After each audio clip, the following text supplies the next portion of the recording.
के लिए शुरू किया गया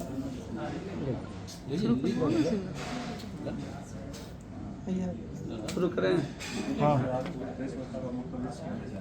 हाँ नीचे बोल्ड होकर कुछ आवाज़ आ रही है। क्या पूछा आपने सर? आज की प्रेस वार्ता का मुख्य उद्देश्य। हाँ, सबसे पहले सबको धन्यवाद आप सभी लोगों को।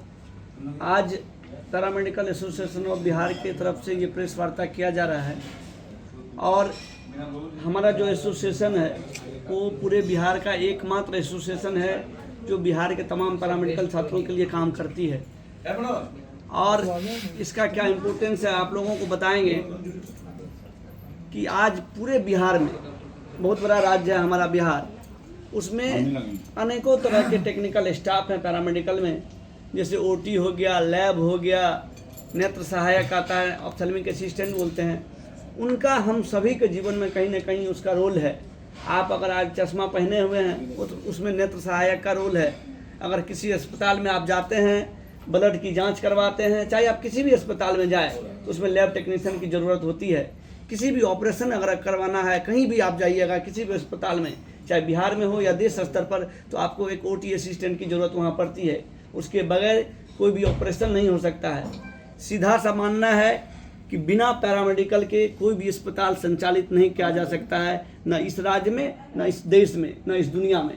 आज बिहार में पैरामेडिकल वर्षों से हाशिया पर थे, लेकिन संगठन के तौर पर हम लोगों ने लगातार काम किया, लगातार आंदोलन किया और उनका नतीजा ये हुआ कि आज बिहार के पैरामेडिकल छात्रों के लिए छात्रावास छात्रवृत्ति भी मिल रही है। बस रोजगार में थोड़ी दिक्कत है। कुछ छात्रों को नौकरी मिली है नेत्र सहायक का, स्वास्थ्य मंत्री जी श्री मंगल पांडे जी ने उनके लिए किया, हम उसके लिए धन्यवाद देंगे।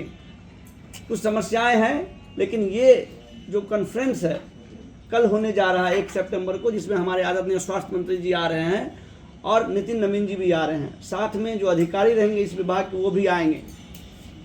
सभी का मानना है कि पैरामेडिकल ही रीढ़ की हड्डी है। अगर आपको बिहार में स्वास्थ्य व्यवस्था में सुधार लाना है तो आपको पैरामेडिकल शिक्षा में सुधार करना होगा। जैसे जो छात्र पढ़ रहे हैं, जो नामांकन ले रहे हैं, उनके लिए पढ़ाई की समुचित व्यवस्था करनी होगी और छात्रावास छात्रवृत्ति देनी होगी, और जो छात्र पास आउट हो गए हैं उनके लिए रोजगार की व्यवस्था होनी चाहिए। संगठन क्या उम्मीद लगता है स्वास्थ्य मंत्री मंगल पांडे जी से? निश्चित तौर पर मंगल पांडे जी से उम्मीद है और उनको हम बहुत बहुत धन्यवाद देंगे। सबसे बड़ी उम्मीद, और इसलिए भी हम उनको धन्यवाद देना चाहेंगे कि एक स्वास्थ्य मंत्री ऐसे हमारे मंगल पांडे जी है, जब भी हम लोगों ने उनको याद किया, जब भी हमारी इच्छा हुई, संगठन के कोई भी सदस्य उनसे मिलना चाहा, उन्होंने बुलाया, लड्डू भी खिलाए, उनकी समस्या भी सुने और बहुत हद तक उन्होंने समाधान भी किया। तो उनसे उम्मीद कर सकते हैं। हम दूसरे नेताओं के बारे में कुछ नहीं बोलना चाहते हैं, बस इतना ही जरूर कहेंगे, आदरणीय स्वास्थ्य मंत्री श्री मंगल पांडे जी पहले भी सुने हैं, आगे भी उम्मीद है। कल पहली बार इस राज्य में पैरामेडिकल की ओर से जो कॉन्फ्रेंस हो रहा है उसमें हमारे स्वास्थ्य मंत्री जी आ रहे हैं और हम इसलिए उनको बार बार इसके लिए धन्यवाद देना चाहेंगे कि वो खुद आकर पैरामेडिकल की समस्याओं को सुनना चाहते हैं और उनका समाधान करना चाहते हैं। ये हमारे लिए बहुत बड़ी बात है। बात की जाए रोजगार सृजन की, तो इससे कितना रोजगार सृजन करवाएंगे नंद किशोर जी, सॉरी स्वास्थ्य मंत्री जी आप? देखिए मैम, ऐसा है कि आज बिहार में लाखों पद खाली है। रोजगार सृजन की बात करें तो हमने मंत्री जी के पास कल ये चीज़ रखेंगे कि अस्पताल में लाखों पद खाली है, बहुत सारी समस्याएं हैं। अगर मंत्री जी चाहेंगे, अभी पीएमसीएच का ही अगर हम उदाहरण दें आपके पास, तो यहाँ पर 5000 से अधिक बेड का अस्पताल बन रहा है। अगर उसमें स्टाफ की हम लोग बात करेंगे तो हज़ारों से ज़्यादा स्टाफ की जरूरत सिर्फ पीएमसीएच जैसा जो बड़ा अस्पताल हमारा बनने जा रहा है वहाँ होने जा रहा है। हम स्वास्थ्य मंत्री से कल यह भी विनती करेंगे, अनुरोध करेंगे कि आप यहाँ पर बिहार में पीएमसीएच में होने वाले जो नियुक्ति है उसमें बिहारी छात्रों को प्रमुखता से लिया जाए। आज बिहार बड़ा राज्य है, डोमिसाइल नीति नहीं है। आज डोमिसाइल नहीं होने के कारण बिहार के बच्चे बाहर में नौकरी नहीं ले सकते हैं, क्योंकि झारखंड और उत्तर प्रदेश जैसे बहुत सारे ऐसे राज्य हैं जहां पर ये लिख दिया जाता है वैकेंसी में कि बच्चे 10th पास होना चाहिए उसी स्टेट से। तो हम लोग उनसे भी हाथ जोड़ विनती करेंगे बिहार के छात्र होने के नाते कि आप हमारे लिए, अपने छात्रों के लिए 100% पद पर अगर नहीं होता है, सुप्रीम कोर्ट का गाइडलाइन है, उनको भी फॉलो किया जाए, फिर भी 90% पद पर अगर नौकरी देते हैं तो लाखों बच्चों को नौकरी मिलेगा। रिक्वेस्ट का बात आपने तो किया कि हम रिक्वेस्ट करेंगे उनसे, पूछेंगे कि कितना मदद की उम्मीद कितनी है, वो आपकी देखिए, कितनी सुनेंगे? मदद की इसलिए उम्मीद हम मंगल पांडे साहब से लगा रहे हैं, सुन लिया जाए, इसलिए उनसे उम्मीद लगा रहे हैं क्योंकि पूर्व में उन्होंने काम किया है। आज पैरामेडिकल छात्रों को छात्रवृत्ति मिल रही है, मंगल पांडे का देन है। छात्रों को छात्रावास मिला है, उनका देन है। नेत्र सहायक की नियुक्ति हुई है, उनमें उनका योगदान है।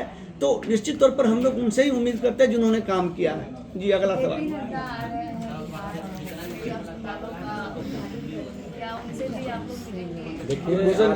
देखिए आदरणीय जेपी नड्डा जी जब बिहार आ रहे हैं तो हम लोग जरूर उनसे मिलना चाहेंगे और मिल करके देश स्तर पर जो काउंसिल है, देश स्तर पर जो काउंसिल है, उस काउंसिल को हम लोग चाहेंगे कि उस काउंसिल को फंक्शनिंग किया जाए। वह काउंसिल अभी भी काउंसिल चालू नहीं हुआ है और कहीं ना कहीं ये भी एक कारण है कि राज्य में काउंसिल के गठन में हो रही देरी का एक यह भी कारण है, क्योंकि देश स्तर पर जब काउंसिल बनी है वो काउंसिल अभी तक, उस काउंसिल में कितने मेंबर हैं, कितने मेंबर्स का अपॉइंटमेंट हुआ है, उस काउंसिल का काम सिर्फ डिसाइड कर दिया गया, लेकिन उस काउंसिल का मेंबर तक अभी तक डिसाइड नहीं हुआ है, जिस वजह से काम धरातल पर नहीं आए।